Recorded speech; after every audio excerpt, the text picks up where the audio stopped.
I'll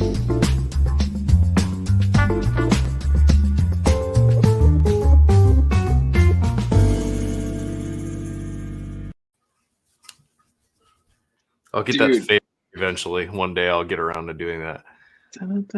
Dude, we gotta go. Okay. It's episode 43 this week. Oh, that's my lucky number. It's the first episode without the other illiterate. Well, to be fair and to make up for Justin, I am very illiterate. Throw any subject at me. I'm illiterate. That's fair. So for anyone that's not watching, because no one ever watches, that doesn't know you, because if they don't, they wouldn't know you. Who are you, other than Andu227?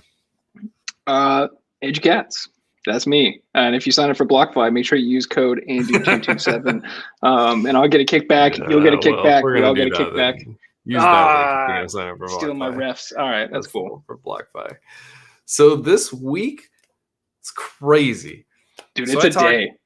I talked to you last week. So for other people's context, Andrew and I both worked together at GoDaddy.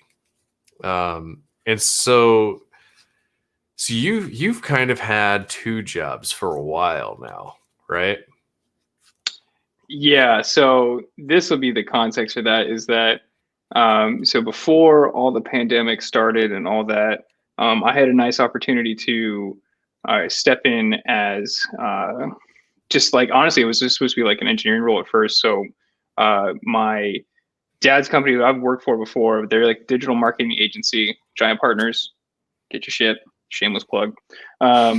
So it'll help me. It'll help you. So their lead programmer was moving on to something else, and that's all they had. And so I was like, well, I'll come in. I'll do all of it. So that was the plan, like last March. Actually, it was like last February, before the pandemic hit. And I was like, okay, cool. I'm going to quit GoDaddy. I'm ready to quit and all that. And then the pandemic happened. And, like a lot of companies in the country, and they're struggling to it, they just couldn't afford to take me on. So I said, don't worry about it. I'll do it. You don't have to pay me. I'll just take care of everything. And then when you can, cool, you can. So I've been doing kind of a CTO only engineer gig for the last year, on top of working at GoDaddy doing engineer stuff there. So that's the backstory up until last Friday. And for a decent portion of this, towards the end, you were basically making twice your salary, right? Well, yeah, it was. So the nice thing was, I said, hey, I'll do this for free, whatever you pay me when you pay me. And so they started to be able to pay me a little bit last year, and months ramped up to where they could pay me a little more up until like my full salary. And that was kind of my plan. I was like, hey, take your time, whatever you get to, whenever you get to paying my full salary, I'm going to leave the other one, and then you get me full time. So that took about a year or so, but up until the end, pretty much making two full-time engineering jobs. I did the numbers, and like with the total comp at GoDaddy, it was like over 400K or something like that. It was silly.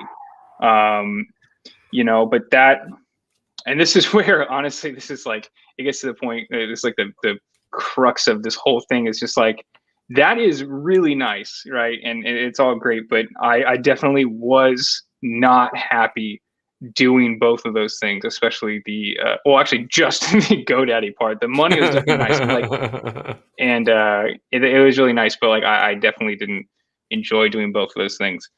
So I despite that, as soon as they got to like full time, I quit GoDaddy last Friday, and now I'm down to dude, this is like such first world shit. I was about to say I'm down to like normal people's salary, but like this is still like not really normal people, whatever. So, but it's like for like we still don't get the stimulus check. No, I definitely don't. The new one, I'm not even close. So and I'm definitely not complaining. But this is like the whole point of it, which is like, despite all the money, which is really nice, and we definitely took advantage this year. We're like, hey, this is coming in. Let's try to do things that we need to do, or put it aside and do all that stuff, and not be dumb about it. But like, that to me is not the important thing. Like, it got to a point with like the GoDaddy stuff, like you couldn't pay me an infinite amount of money to stay there. I'd rather not, right? I'm sure there's like an actual dollar amount that's there, but it's really insanely high. They're like, it's to me, it just didn't end up being worth it. Where I was like, I'd rather like enjoy what I do every day. And I know you can sympathize with like this or like relate to this. Is like, it got to the point where like every day I'd be like, just like dreading the thing I had to do every day to keep that thing going so that I could eventually stop and do the thing that I wanted to do. Yeah, and that's why we wanted to get you on the podcast, because I thought, like sacrificing $200,000 a year, like, yes, you still make nearly that, if not that, a year. So like you're still making plenty, but like you also gave up $200,000 a year. Like that seems like an insane proposition from like most perspectives. And yeah, I can empathize pretty heavily there, and we'll get into that in a minute. But like I think that's something that I feel like is missed a lot when it comes to money in jobs in finance, is like you gotta be happy still.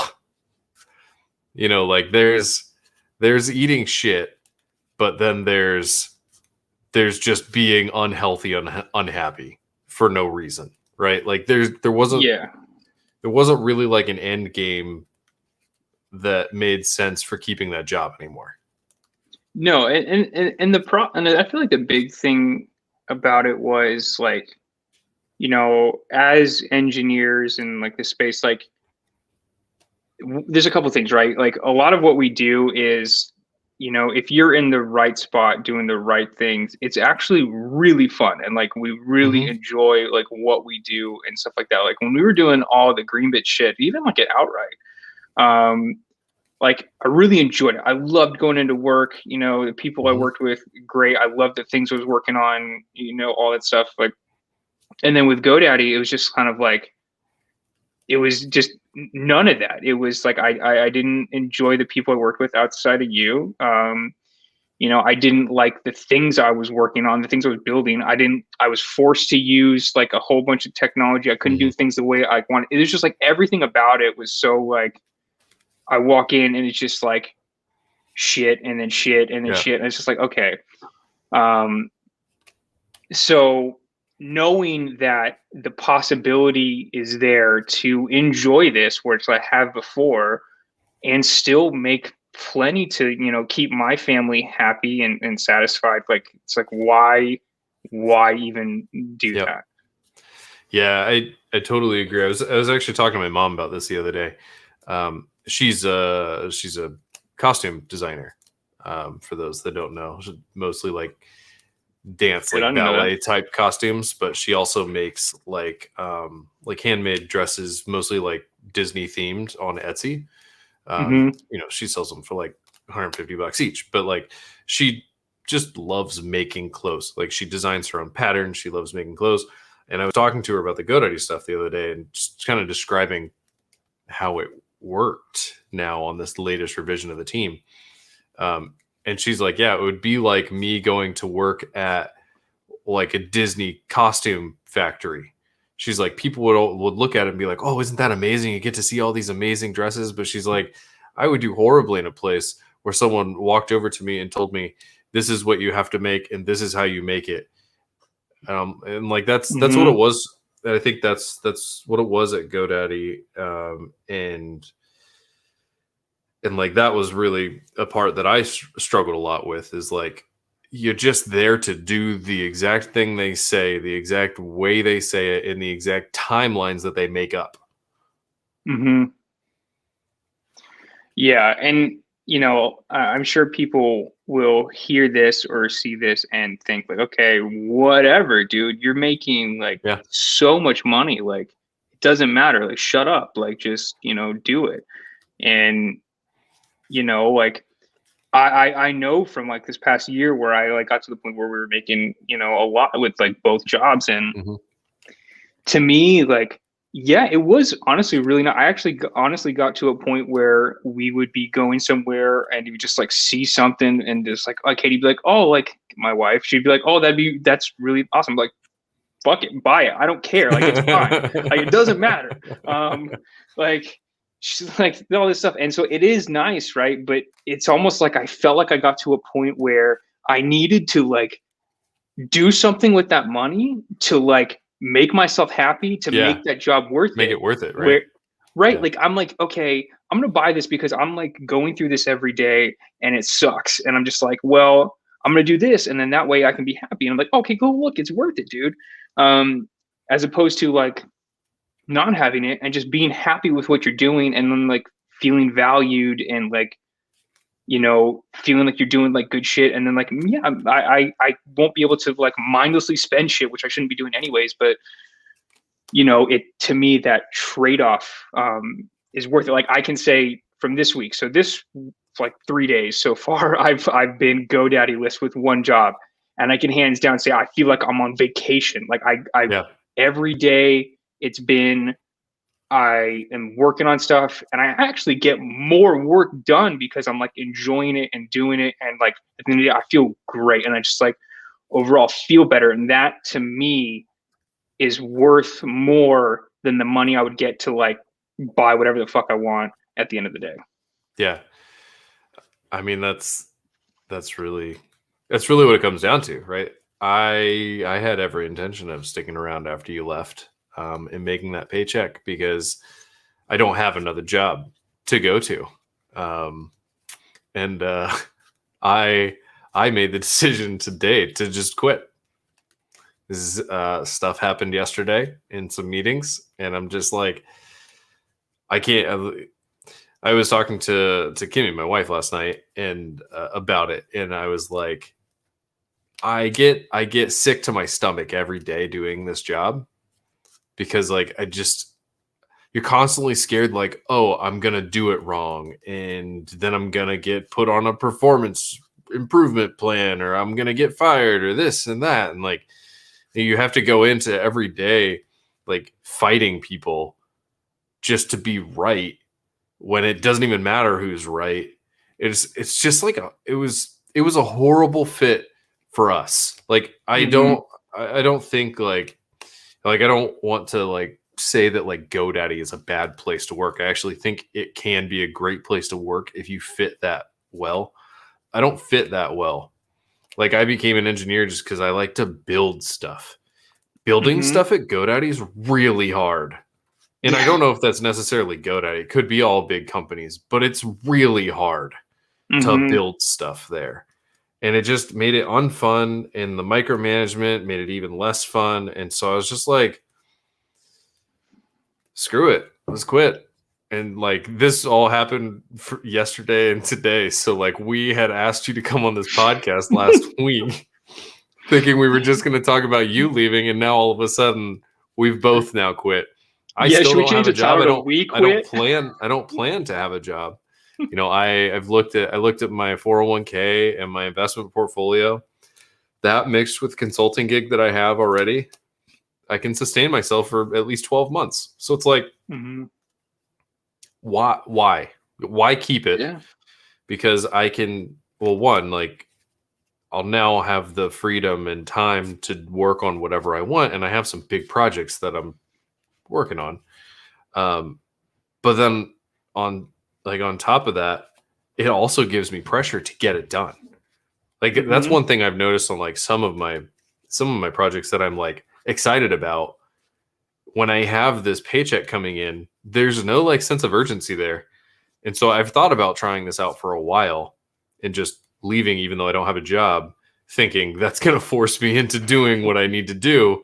And I mean, granted, I only have 1 day of like a test period for it so far, but it's working. It's a lot of data. It's working. So, well, I mean, if you look at like how Greenbits was in the beginning, right, and where it's just like we needed to get like customers, like whatever we needed, like the money and like all that stuff, it kind of creates that like that urgency that really motivates you to, you know, lean and mean, get it done, like kind of thing. So I totally can see that. Yeah, I feel like you got to kind of push yourself in places to get to the things that you want to do. Like if I really want to launch this product, I kind of had to push myself into a place that's going to force me to do it. Hmm.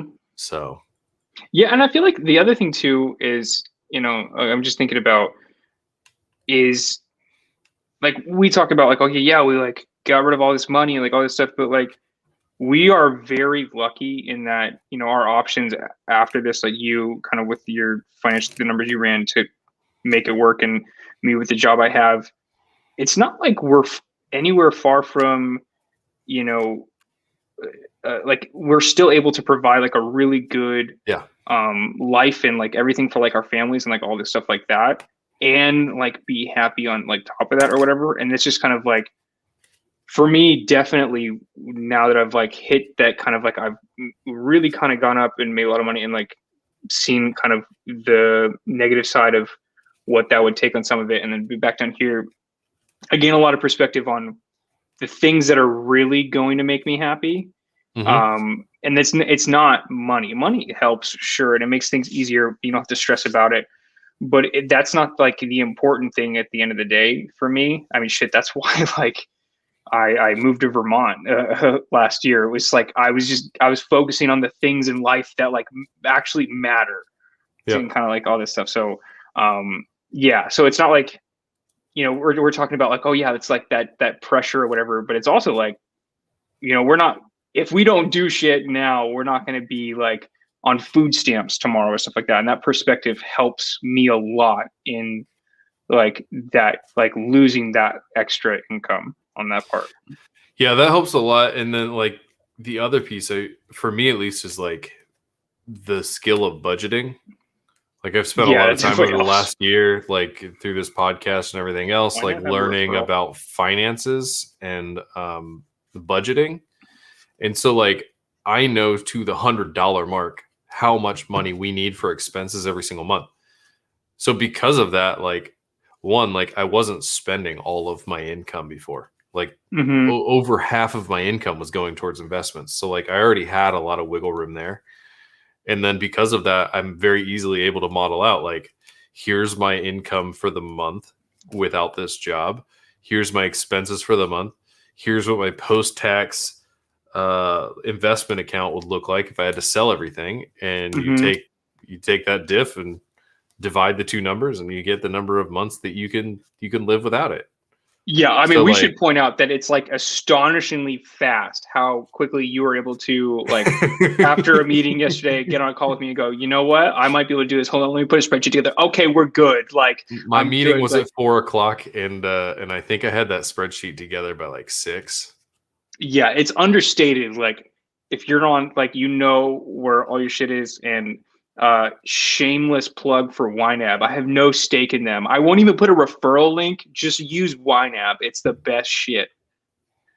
Okay.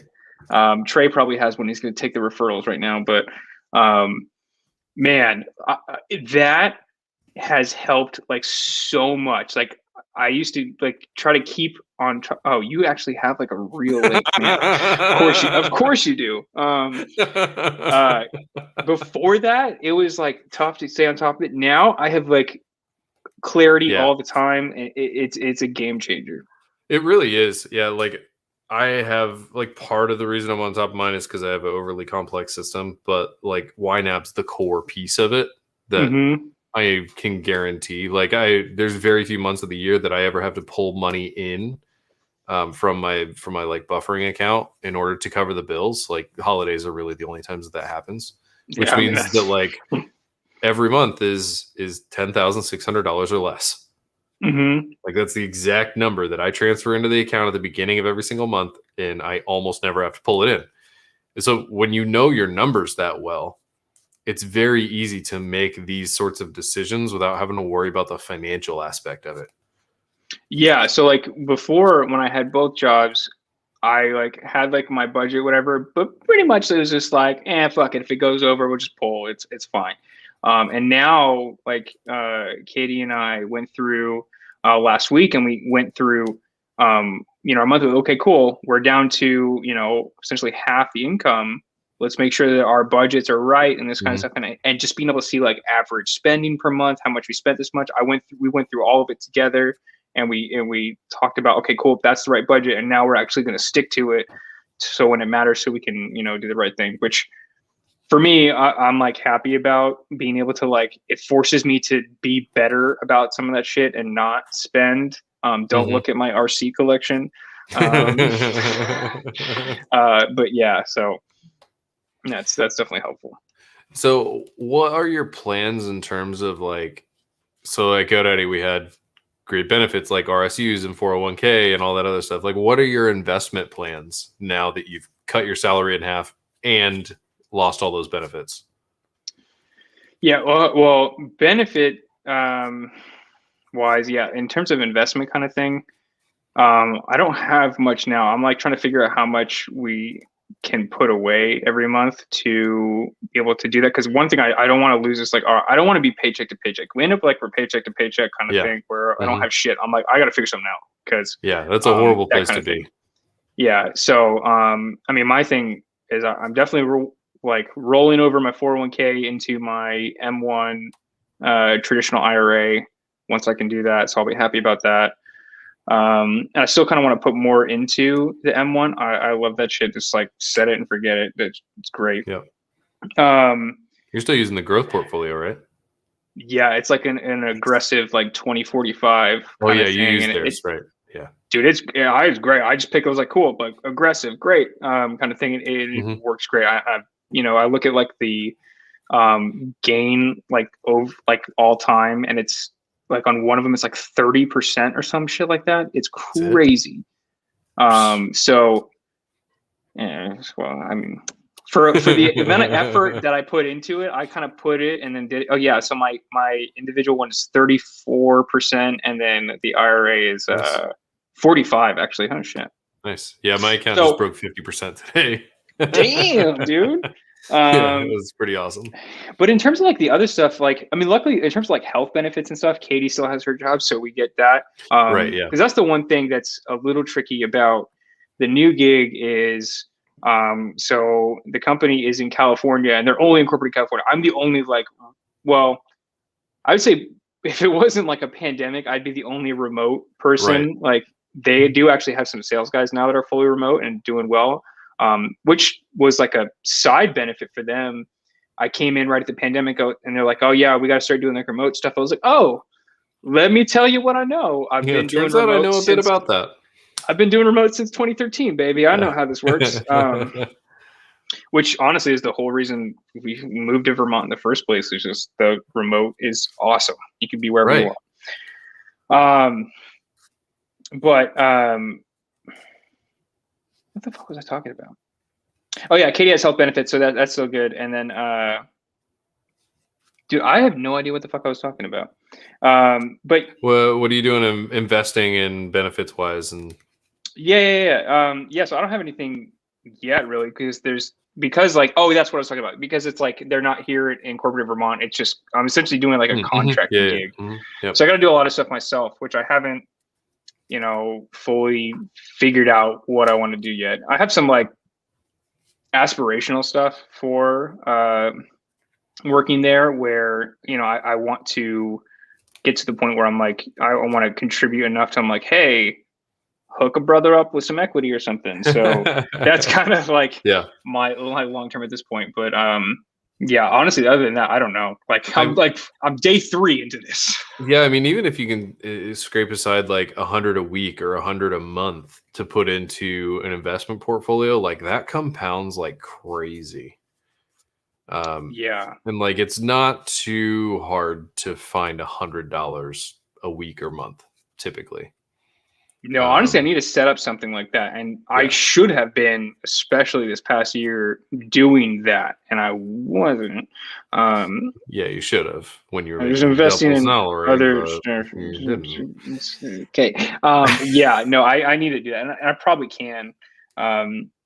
Honestly, I feel like I should add a budget category for YNAB. It's just like $100 in investing. Like that's every, what, or 400, I think. Whenever I had it all in one account, that's what I would do is I had like $100, $200 that was just like invest. and then I used it in a couple of different places in a couple of different ways. But yeah, you just set that up and have it. I mean, you might even be able to just set your bank to just like auto transfer the thing. Yeah, I'm just And going then to like the other advantage that you have is because you're contracting, you're working with like all pre-tax money. Like you may end up having to pay like estimated taxes potentially, but even still, you have access to the money for a quarter. And you get write-offs, right? Like you can write off all of your internet. You can write off square footage of your house. Like, I was just thinking about that earlier today because I always had trouble writing off my full internet bill because I had a full-time job and like most of the time was technically for that. Now I can write off my entire internet bill, write off all of this square footage.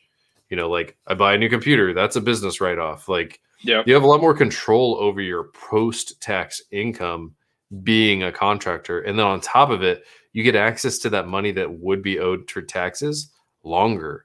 So like, I know you're keeping your tax storage in BlockFi. I was just about to say, that's actually an investment piece I forgot is I actually have wow, dude. I love this tool. That was it's insane, so great. like fast. Yeah, so like you keep your tax money that you estimate that you're going to owe in BlockFi and you're earn 8.6% interest on that money until you owe it in taxes. So like you're making money from tax money. Yeah, you set me up with BlockFi, lowering your tax bill. Yeah, you set me up with BlockFi, I think, last year at some point, early last year, probably around like when the pandemic started, I feel like. It actually might have been like summer or whatever. But I originally had my so I do what I do is like all this contracted money or like sort of my current job, when money comes in, I take 30% of it and I put it aside for tax storage. So before I was just keeping it in Ally, when Ally I thought was like, oh great, interest, it's like 2% or whatever. And back when it was like 2% interest. I was like, oh shit, 2%, this is great. And that was huge and it existed, but now it doesn't even exist and it doesn't seem awesome at all. Yeah, so I was doing that, and then you introduced me to BlockFi, and so now I keep my tax storage in BlockFi, where it's making like I do all my tax storage is just USDC, and then and it just sits there and earns interest on that. So now I have like 43,000 for taxes that I'll probably have to pay, but it's been sitting there, and I've like earned $700 in interest just sitting there. That if I was an employee and they pulled that out, whatever, that $700, I wouldn't get that. So yeah, that's so like awesome. when you get your tax bill and or refund, then you can just take like what's left over effectively and put that into your investments. Ooh, yeah, that'd be nice. You're like, or buy an RC car. I mean, no, okay. Honestly, I've been good about that. I've been trying because you knew you were quitting. No, well, yeah, I've been trying to not buy any new ones. I'm like, I keep it to like categories. I'm like, I have one of every category. I don't need anything else. I know. I was so glad I bought my Ledger wallet before I decided to quit because like it's $150 that I don't think I could have justified before. Yeah, I don't know though. I make a YouTube video about it, and now it's a business write-off, right? So I mean, and maybe you make enough from the YouTube video. I mean, eventually, once you get one day, maybe one day. I'm gonna start making YouTube videos again now, though. Because why not? Yeah, you should, dude. I mean, you have some time. I mean, I gotta have one that's just like I quit my job and I don't have anywhere else to go. Well, you had another video, right? It was just like I quit, and it's just like your face, like in your head. Yeah, it was when I quit as CTO. One of the worst decisions of my life. Okay, so we've talked about this just like in our calls because we talk every day. But I've thought about, especially with how bad it was for us at GoDaddy and just like it wasn't a fit and all this stuff like that. And I'm just thinking about like, man, like, should we have just like stayed at Greenbits and all this stuff? And I'm not one to like sit here and like regret my decisions and anything like that. I can't change that shit.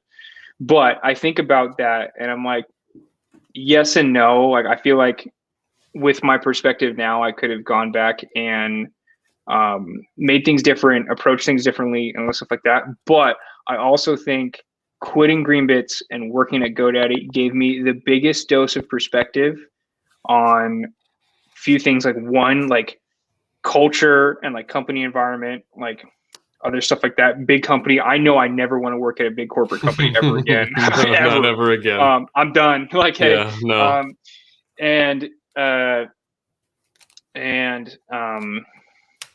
There's one other thing.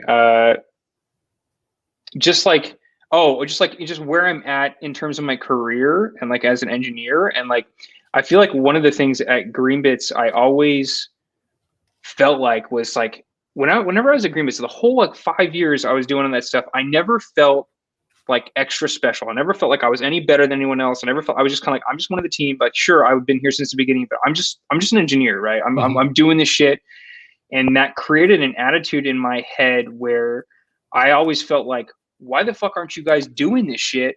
It's so easy, just do it. Like I'm doing it. I'm just an engineer.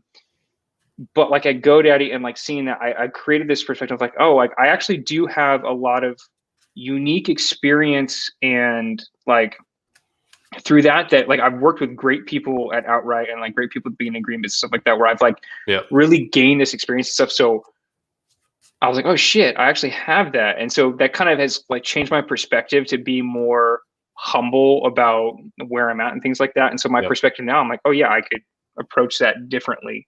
But I don't think I would have got that if I stayed there, or would have taken different. That's the way I generally think about these things, is like, I would never go back and change the decisions that I've made, because I generally like where I am, and any decision I change would change that. Like sometimes it's fun to go back and think about like things that maybe you would have changed. And then like if you walk yourself through the timeline of things after that, you're like, oh wow, I wouldn't have met my wife. Like if you didn't go to GoDaddy, you wouldn't be in Vermont. Yeah, that's true. Right? Like you'd probably still be out there. Mm-hmm. And like if I wouldn't have stepped down as CTO, I probably wouldn't be in Connecticut. So like even just like small little things that have like a big impact. I would never go back and change things, but I do like to go back and think about how I would do them differently, presented the same situation today. And that's like, I think about Greenbits a lot in that regard, because there are a lot of things that I would do differently, knowing what I know today about everything. Yeah.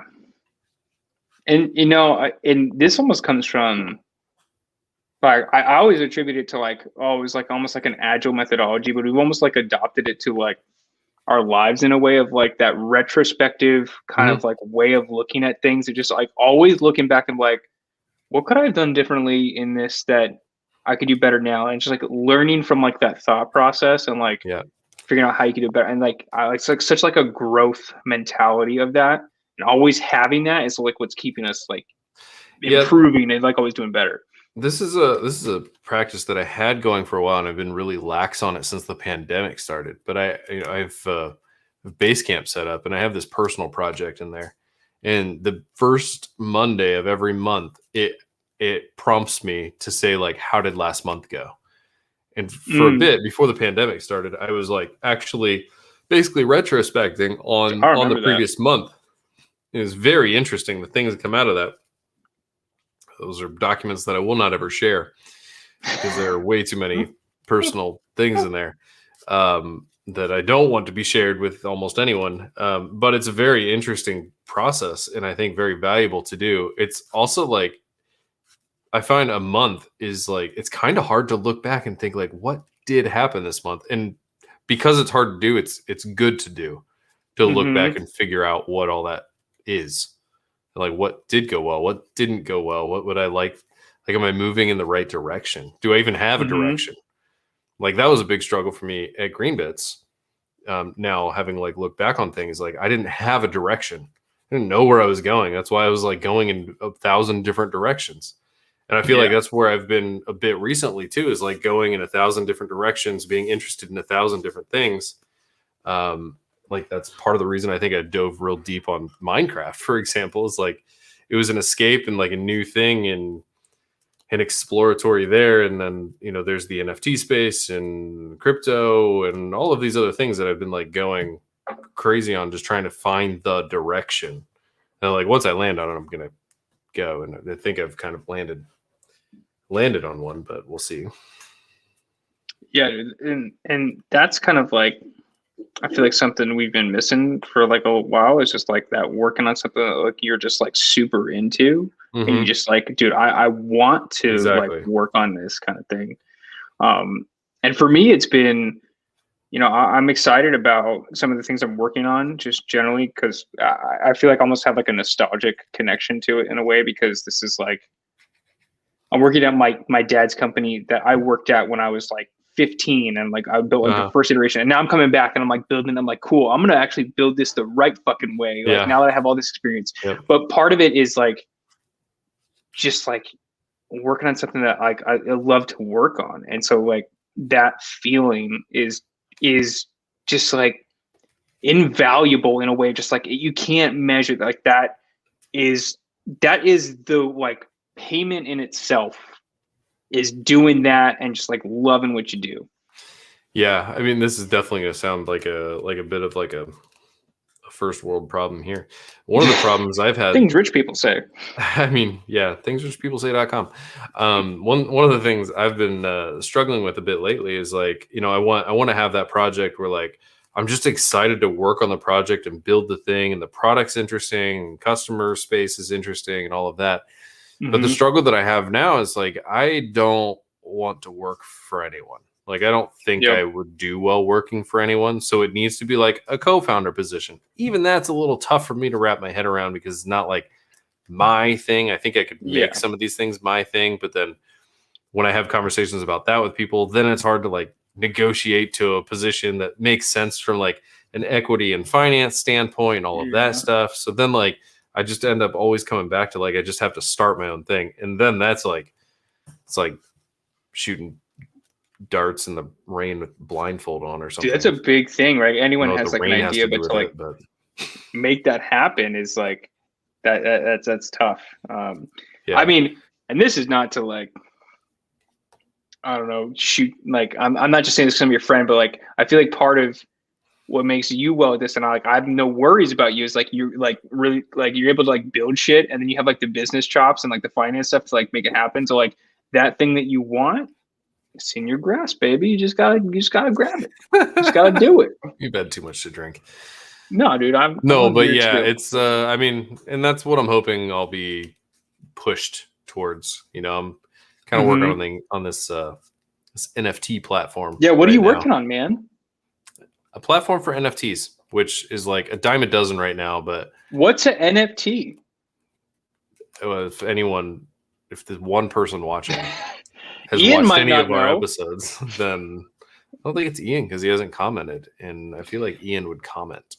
Is it like, I should check the YouTube like stream for this. You should just be able to see comments in the StreamYard view, right? Oh shit, is it just in StreamYard? Dude, StreamYard's great, by the way. StreamYard's amazing. It's so awesome. One of the best products I've ever used. Like, this is as easy as a Google Hangout, probably easier. And it just like streams. It's amazing. It's incredible. So like NFTs are something I've just gone super, super deep on, as you know. And I think there's a lot of potential for software in this space. Like I just minted 2 of my first NFTs the other day because I just want to understand how the process works on some of these products. Like I used Mintable, which everyone's talking about is like one of the best ones right now. And like Mark Cuban backed them, and like it was an awful experience. Like part of it is just the crypto world is just complicated. Part of it is like this product is so new. There's just so many small little issues, like typos. Like they meant to say commercially, but it says commercially. Dude, I just like pulled up their website, and just like the fact that like their nav bar, like the drop down on the right, is just like sitting like way up and not even like vertically centered. It's just a bunch of really small stuff, right? It's like you can tell it's so new. Yeah, there's so much potential to like bring this space into like the regular person world. That like I think it's I've not been excited about a space or an idea like this ever. Like Gary Vee compared the NFT space to like the .com boom and bust, and I think it's going to be very similar. I think it's like all of them are going to get overvalued. 95% of them are going to go to zero. People are going to say, see, NFTs were just a fad. But then there's going to be those 5% that last. And I think the space to be right now is in the software and platform around it, and helping people find value and trade the value and like direct that space. So I'm excited Yeah, about I it. mean, it seems like you know, a lot of the NFT stuff, and this is kind of like where we've approached like just essentially like the blockchain and cryptocurrency and all that shit is just like in order to be successful in this space, you just have to like understand enough of like the blockchain and this stuff to make it possible and make it happen, and then that's the bar, right? And because there's not like a lot of people in it necessarily, like a lot of this stuff is just like as long as it works, people are like, oh fuck yeah, this is cool. But it hasn't had that level of like, okay, but is it actually like a good like experience in a way? So Yeah, and it needs to become not intimidating for like for like our parents, right? I was talking to Katie about it, and I had to like explain it. And she's kind of Yeah, like, I okay, have I to still don't explain all really this get stuff to it. Kimmy too. And like, And I'm like, I barely get it, so I don't blame yeah, you. I mean, like the best analogy is like Pokemon cards. Yeah, any collectible in a way. Like I've never understood any of those. Like I've never owned a Pokemon card or a sports card. I've never had any interest in it because I don't know enough about them, not passionate enough about them to do that. But that is the best like analogy of them. Like these are just basically collectibles. But then you get into the music space. The music space has been one that I've just started like diving into this week, and that's like super interesting.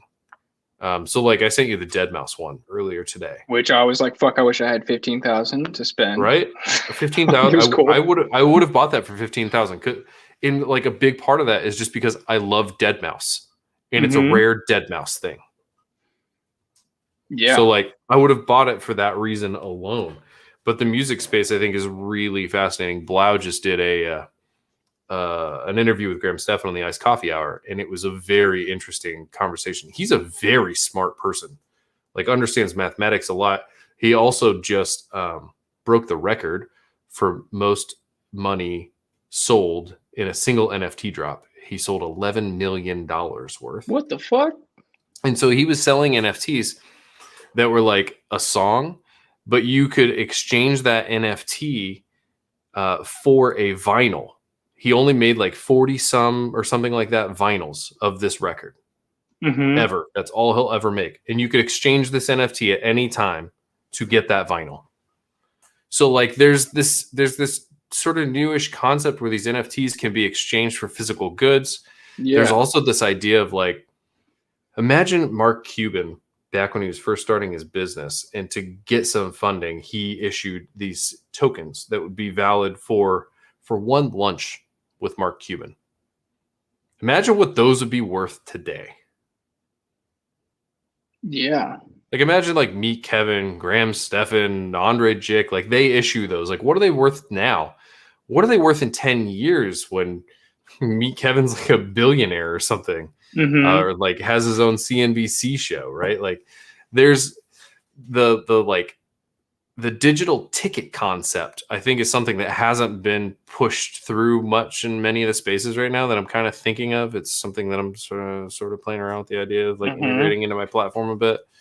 But like that ticket concept, I think, is really interesting, especially in the creator space. Like it's kind of hard to monetize as a creator right now. Like YouTube ads has just a massive bar to get into it. And then even past that, unless you're in the finance space, you're not making a lot of money from it. Ad deals are kind of predatory and tough to get, and you don't make a huge amount, and you kind of have to sacrifice some stuff. And then there's like Patreon, which I think gets closest to this sort of concept. But like these NFTs, I think, are like, they're going to open up a lot of doors for creator monetization. I think they're going to really fuck with the music industry. And then I think they're going to make digital based art really compete with physical art. That's where I see the space going. Yeah. I mean, what you and I keep talking about is like, dude, as soon as someone gets like a digital frame or something like that, that like will essentially display the art that you have like in your crypto wallet. If you have the NFT, it'll like display that in a way. I think that's kind of the thing, because the thing like that I've heard people talk about, and I talk to people, kind of like the hard thing about it is like, okay, cool. Like yeah, anyone could see that, have it, or whatever. But you, and like this way, I've like thought about the NFTs. It's like that certificate of authenticity. Like, okay, Yep. yeah, but like I am the one who owns it. I have like that certificate there, Right.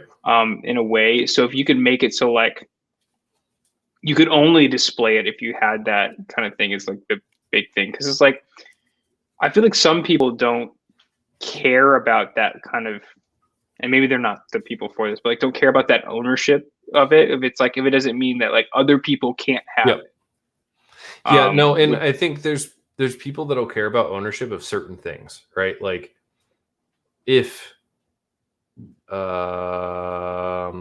a good example? If like no, that's a bad example. Like some musical artist that I don't like is just You know, Miley Cyrus. Say Miley Cyrus releases an NFT. the latest album was good. Don't hate. I don't care. Like, I'm not passionate about Miley Cyrus. Like, there's nothing wrong with her music. Oh, like Lindsay Lohan's NFT that she recently auctioned off. I'm not passionate enough to care about that. But like Deadmau5, dude. Yeah. Imagine like Darude releases Sandstorm. Sandstorm NFT, baby. I'll pay like $1 million for that. Like $1 million. You won't. Don't do that. I would. I 100% would. 100% would. That's like the song that got me into electronic music, which set me on like a whole nother like world and path. Yeah. Like I 100% would. So I think like it's that like the collector space has always been a very niche space. Like there's broad categories, but within those categories there's niches, right? Like in the sports card collecting space, there's the different sports, but even within that, there's the different teams, and then there's down to individual players. Like, you know, certain people are going to find certain collectibles valuable and not, but there's like, as long as there's more than one person in a market, there's a value and an exchangeable thing. Yeah, I feel like the big thing about the collectibles though is like for collectibles to like really mean something, or at least to some people, like people have to give a shit. You have to be like, dude, but I own like this thing, and someone goes, oh fuck, that's cool. And that's what like I feel like is going to really give like that stuff value. Yeah, and I think the next big step in NFTs, or hurdle, I should say, is authenticity. Like we've seen plenty of people emulate famous people in the NFT space so far. Like Banksy's a good example. Someone created an OpenSea account that was Banksy and made like Banksy-esque stuff. People are like, oh, is that Banksy? Is that not Banksy? It wasn't Banksy. And even the Deadmau5 thing. Someone created a Deadmau5 OpenSea account that wasn't Deadmau5. So like there's going to be a lot of authenticity issues around some of this stuff that I think there needs to be some sort of solution to. I don't know what the solution is.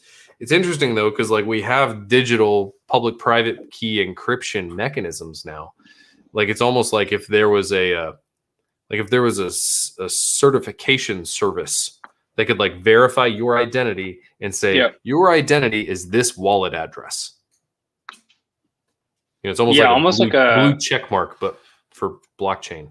Yeah, it's almost like a like a directory or like some shit like that. They just like identified like wallets. Like, yep, this is so and so's wallet in a way. Like, because the way blockchain works, right? You can't just like you could know someone's wallet address. The whole thing is like public. Yeah, so exactly. Having like a public directory is fine. Imagine you had like a service where you could authenticate with your blockchain, and then they took like forms of identification. Like they took like a driver's license and a passport and some other stuff, and they could verify your identity through those things, and then they gave you an NFT to your address that was like a verified like an identity with your like identity in it. That's actually should we not be having this in public? Yeah, let's cut this. Private? No one watched this. Hey, if anyone's watching this, it's a bad idea. That's actually pretty interesting. We should talk about this tomorrow. Yeah, we honestly should. We should talk about this tomorrow because I wasn't interested in NFT stuff until just now. Because that makes a lot of sense.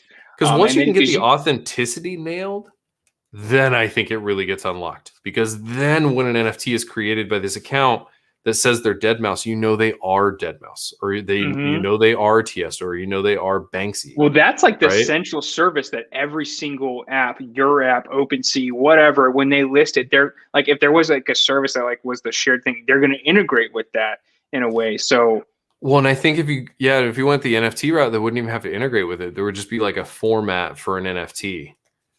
yeah, but it'd be like that form. Or Yeah, I guess something. yeah, It's like, yeah, exactly. It's like that would be OpenSea has the, like a standard structure for NFTs that Mhm. if you abide by that structure, you can basically sell an auction and bid any NFT on OpenSea as long as it conforms to this contract standard. Like it's an interface, right? We're Okay, getting yeah. super technical now in minute 50, so hope the engineers are sticking around here. But By the way, something sort this of is how the like that, podcast works.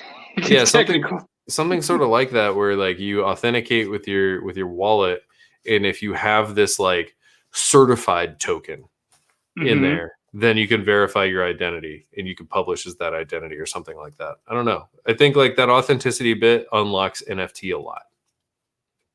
I'm just saying this could be a good thing as part of your thing, like as a separate microservice or something. I Oh, don't know. are you talking microservice? Get out of here. I did that to trigger Get, you. get out I'm of glad here. it did. I'm All thinking like right. a microservice I think SDA. on microservices we end it for the night. We just end it here. No one should build microservices. It should all be No. majestic monoliths and Ruby on Rails. And now we are the programming illiterates. So Hey, should we start a podcast? Programming dude, I'm up for it. Illiterates? I'm up for basically live streaming all day, every day now. So I mean, we got me, time. Kevin does it. Kevin does it. Why don't we? No, seriously, I'm interested though. If we don't do a programming illiterates or some kind of programming thing, I'm going to be upset. Okay, set up the channel. We'll do it. But you're the guy. No, I'm just here for content. If you really want to do it, you set up the channel. Wait, what do I got to do? Like a YouTube? I don't know, but we're gonna end the podcast. Thank you for listening. If you did listen, even if you're here 30 years in the future, let me know how NFTs turned out down in the comments. Hit that like button, subscribe, and hit the bell. Smash that fucking bell. And if you're watching on Twitch, like do things that Twitch people do. I don't actually watch on Twitch. So spam emotes and stuff. Spam, yeah, that stuff. Do the emotes and like follow us. And if you have Amazon Prime, I think you can subscribe for free. And then we get a kickback. You get it for free. Everyone wins. And I think that's still a thing that Twitch does. So that sounds okay. I don't know. Do those things. And we'll see you next time or something. Whenever Andrew's on again. So, it'll be next week. Yeah. Bye.